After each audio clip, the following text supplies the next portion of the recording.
স্মৃতি শ্রদ্ধা ভাজন প্রিয়জনেরা, আজকে আমরা পালন করছি সাধারণকালে চতুর্দশ রবিবার। আর আজকের পাঠগুলি থেকে আমরা যিশুর কিছু গুণ আমরা শুনতে পাব, ধ্যান করার সুযোগ পাব। আর তা হল নম্রতা, বিনয়ী, বিজয়ী রাজা।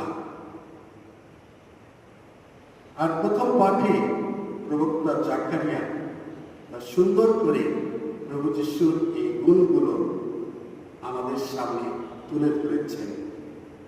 তিনি প্রকাশ করেছেন যে যিশু হলেন নম্রতার রাজা, বিনয়ী রাজা। তার সেই নম্রতা তিনি প্রকাশ করেছেন সামান্য একটা গাধার পিঠে চড়ে। তিনি তো পারতেন ঘোড়ার পিঠে চড়ে জেরুজালেমে প্রবেশ করতে, কিন্তু তিনি তার নম্রতা প্রকাশ করেছেন সামান্য একটা গাধার পিঠে চড়ে জেরুজালেমে প্রবেশ করে। আর এভাবে তিনি সমগ্র পৃথিবীতে শান্তি প্রতিষ্ঠা করার জন্য তিনি এসেছেন।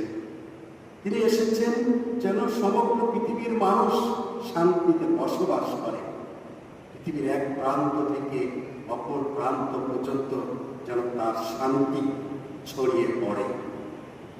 আর সেই শান্তি তিনি আমাদেরকেও দিতে চান। আমরা যারা খ্রিস্ট বিশ্বাসী, তিনি আমাদেরকেও তার সেই শান্তি দিতে চান।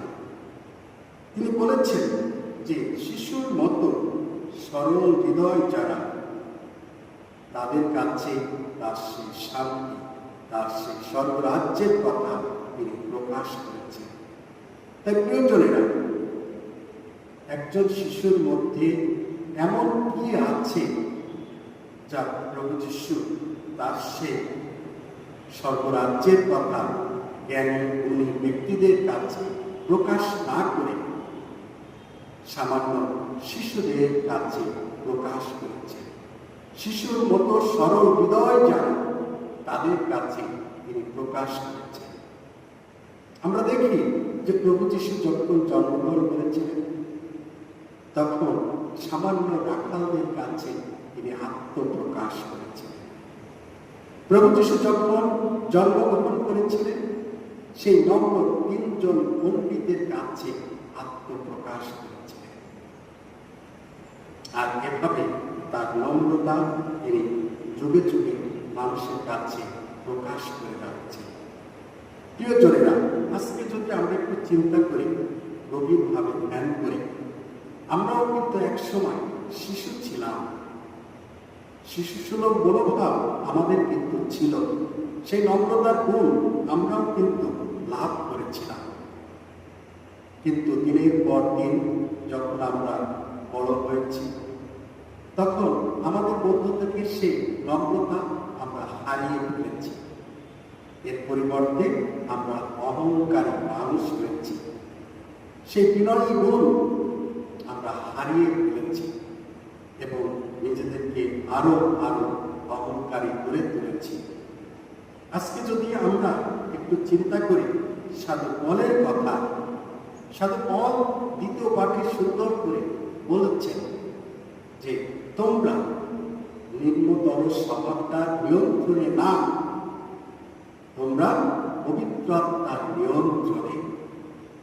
যদি আমরা এই কথা বিশ্বাস করি, তাহলে আমরা তো পবিত্র আত্মার সেই সাহায্যের পথে, পবিত্র আত্মার দেখানো পথে, পবিত্র আত্মার শক্তির পরিচালনায় আমরা পরিচালিত হব। পবিত্র আত্মা আমাদেরকে সেই পূর্ণতার পথে নিয়ে যাবে, ভালোবাসার পথে নিয়ে যাবে, ক্ষমার পথে নিয়ে যাবে এবং আমাদের জীবনটা অনেক অনেক সুন্দর হবে, পবিত্র হবে। আমরা নম্র মানুষ হয়ে উঠতে পারব। কিন্তু আজকে যদি আমরা চিন্তা করি যে আমাদের জীবনটা কোথায়, আমাদের জীবনটা এখন বর্তমানে আমরা কি কি অবস্থায় রয়েছি, আমরা কি কি অবস্থায় আমাদের জীবনটা আমরা পালন করছি, পরিচালিত করছি। হয়তো বা চিন্তা করলে দেখব যে সাধু পল যেটা আমাদেরকে আশ্বস্ত করছে আমরা ঠিক আমাদের সেই নিম্নতর স্বভাবটা নিয়ন্ত্রণে আছি। আমরা যখন অহংকার করি, আমরা যখন মানুষকে ভালোবাসতে না পারি, আমরা যখন মানুষকে ঘৃণা করি, আমরা যখন মানুষকে সেবা করতে না পারি, তখন আমরা কার নিয়ন্ত্রণে থাকি? অবশ্যই অবশ্যই আমাদের সেই নিম্নতর স্বভাবটা নিয়ন্ত্রণে থাকে। তাই সাধু পাল আজকে আমাদেরকে আশ্বস্ত করে যে তোমরা নিম্নতর স্বভাবটা নিয়ন্ত্রণে না, তোমরা পবিত্র আত্মার নিয়ন্ত্রণে।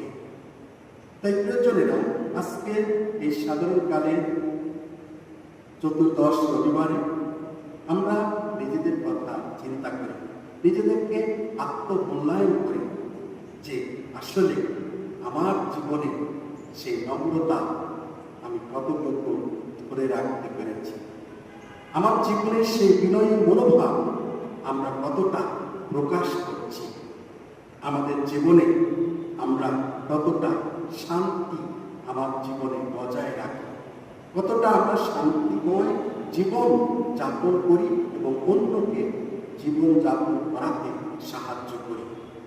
আমরা এই সত্যিকারে সেই পবিত্র আত্মার নিয়ন্ত্রণে জীবন যাপন করি কিনা, আমার মধ্যে সেই শিশুসুলভ মনোভাব আছে কিনা, এই প্রশ্নগুলো আমরা নিজেদের কাছে করি এবং চেষ্টা করি যেন আমরা সত্যিকারভাবে ঈশ্বরের আশীর্বাদ দিয়ে আমাদের এই জীবনটা আমরা পরিচালনা করতে পারি এবং সত্যিকারভাবে যেন আমরা সেই শিশুসুলভ মনোভাব আমাদের সমাজে, আমাদের পরিবারে, আমাদের দেশে আমরা যেন প্রকাশ করতে পারি এবং যিশুর সেই গুণাগুণ আমাদের জীবনে আমরা যেন কাজে লাগাতে পারি এবং পূর্ণ পবিত্র মানুষ হয়ে উঠতে পারি। প্রভুর আশীর্বাদ আমাদের প্রত্যেকের